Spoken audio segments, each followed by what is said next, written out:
கருப்பனின் அருளை தினம் பெறுவோம்.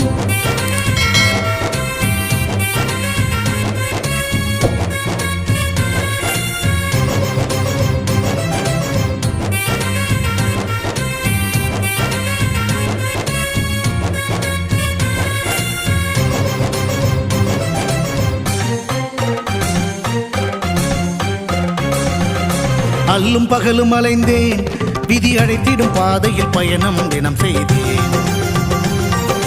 கண்ணீரே சுமந்தேன், பல துன்பங்கள் சுமப்பதை வாழ்க்கை என நினைத்தேன்.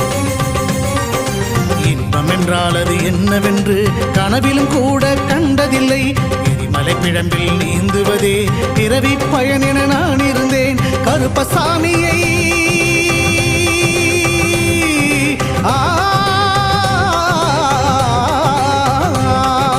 கருப்பசாமியை